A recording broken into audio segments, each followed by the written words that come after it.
The evening felt strangely heavy when I stepped out of my car that Sunday night. Not peaceful, not calm, just still, the kind of silence that crawls under your skin and makes you uneasy without knowing why. After spending 3 chaotic days at my brother's wedding in Colorado, I'd been craving a quiet evening. Just me, cold leftover pizza, and whatever ridiculous reality show was waiting on my TV. But the second I pulled into my driveway, that simple comfort vanished. Something was wrong.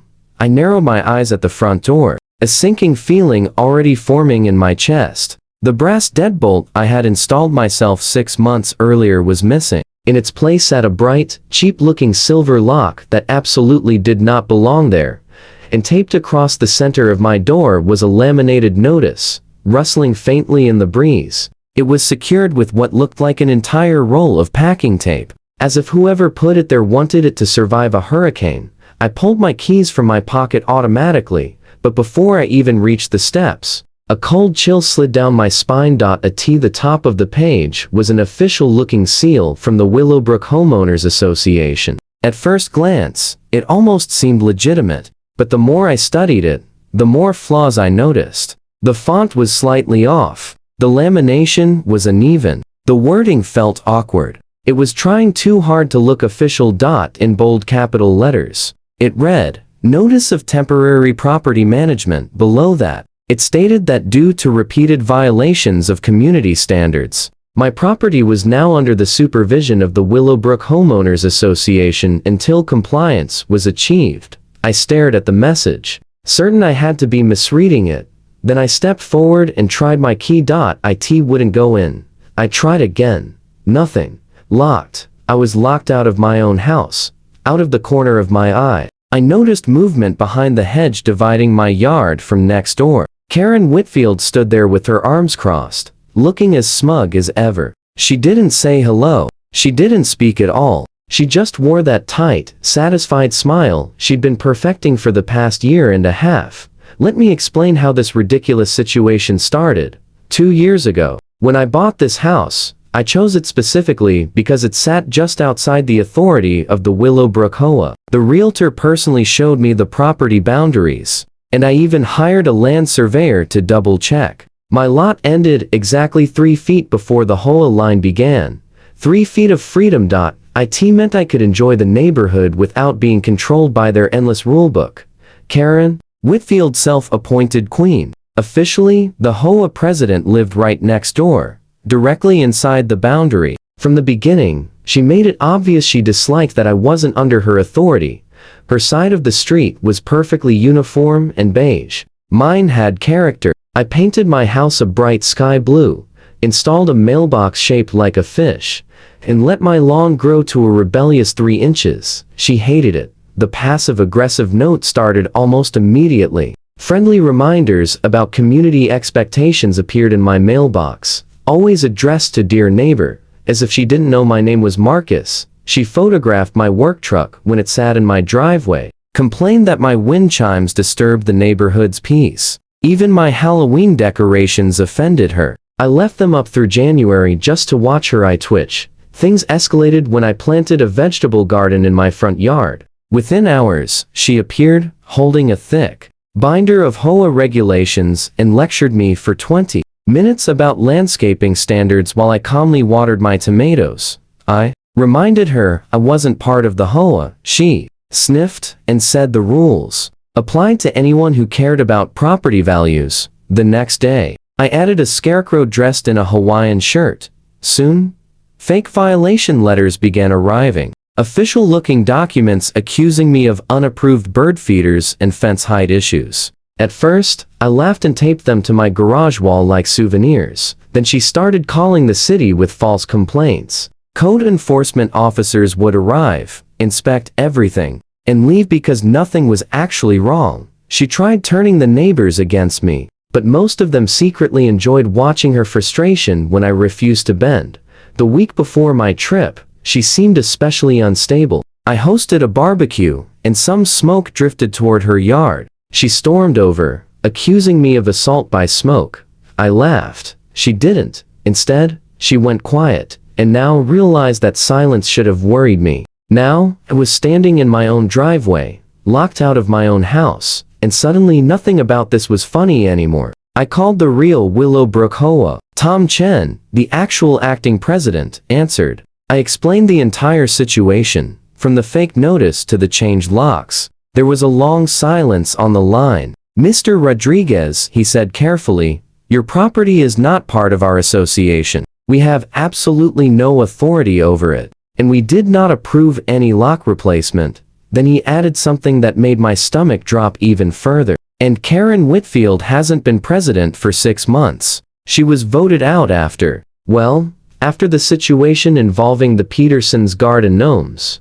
I could hear the realization settling into his voice at the same time it hit me. Karen had impersonated the HOA. She had physically changed my locks. I hung up and immediately called 911. While waiting for officers to arrive, I documented everything. I photographed the fake notice, the cheap silver lock, and even Karen standing smugly in her yard pretending not to watch. I also contacted a locksmith, who said he could be there within the hour but would require proof that I owned the property. The police arrived before the locksmith did. I showed them my ID, the property deed, and the fraudulent notice taped to my door. They took pictures and then walked next door to question Karen. I couldn't hear the conversation, but I watched her body language carefully. At first, she was animated, waving her arms and pointing. Gradually, she slowed down as the officers' expressions hardened. One officer began writing in a small notebook. The other simply shook his head.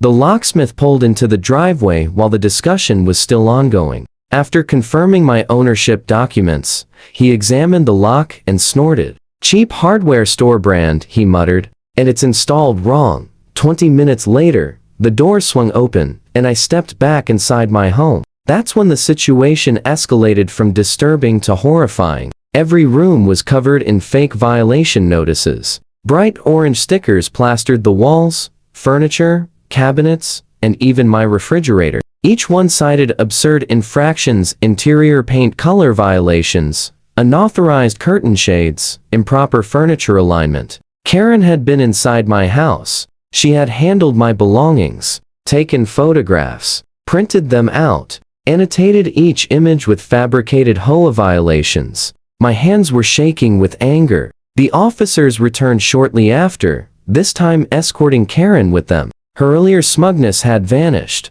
replaced with flustered outrage. I was upholding standards, she insisted. His neglect impacts the entire neighborhood. She claimed she had mailed warnings and that my failure to respond implied consent. The officers were clearly unconvinced. I formally pressed trespassing charges, breaking and entering, and impersonation. Tom Chen, representing the legitimate HOA, also filed charges on behalf of the Association for Fraudulent Representation. The following week was chaos. I had to catalog everything, every counterfeit letter, each falsified violation, every suspicious email. Investigators discovered she had forged signatures, created a fake HOA email account, and even ordered a custom stamp to legitimize her documents. The breaking point came a few days later when I spotted her conducting one of her so-called compliance patrols. She marched down the sidewalk, holding a clipboard, addressing uneasy neighbors like a drill instructor.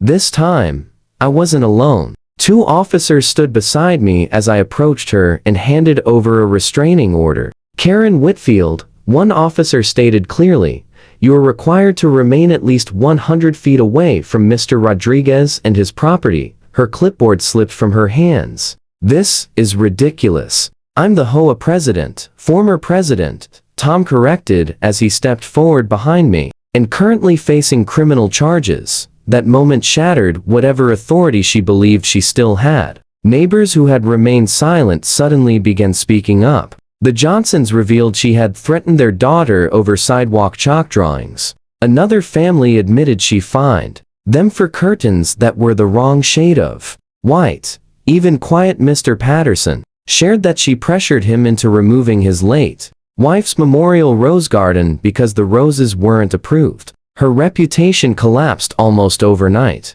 The legal proceedings moved swiftly. She faced charges of trespassing, impersonation, fraud, and breaking and entering. Her attorney attempted to argue she acted in good faith for community benefit, but the evidence contradicted that claim completely. Records showed she spent over $800 producing fake documentation, purchasing the lock, and printing violation materials. There was even an email recovered during the investigation where she asked, "Is it technically illegal to change someone's locks if it protects property values?" That message didn't help her case. She also lost her job. The real estate agency employing her suspended her immediately. No firm wants an employee accused of impersonating an association to unlawfully enter a homeowner's property. Sentencing came faster than expected. In court, she appeared smaller, pale, and withdrawn, as the judge read each charge aloud: impersonation, fraud, criminal trespass, breaking and entering. The gavel struck. 6 months in jail, 2 years of probation, $20,000 in fines, 500 hours of community service, and a permanent statewide prohibition from serving in or representing any HOA. She looked stunned, searching the courtroom for sympathy. There was none. As the bailiff escorted her away, she kept repeating, "I was protecting property values. I was maintaining order." No one responded. The courtroom doors closed behind her, and for the first time in months, peace finally returned to Willowbrook. If watching her downfall felt satisfying, be sure to like this video. It tells the algorithm that accountability matters. And subscribe for more unbelievable true stories where karma arrives swiftly and without mercy. Hit the bell so you're ready when the next HOA nightmare gets exposed.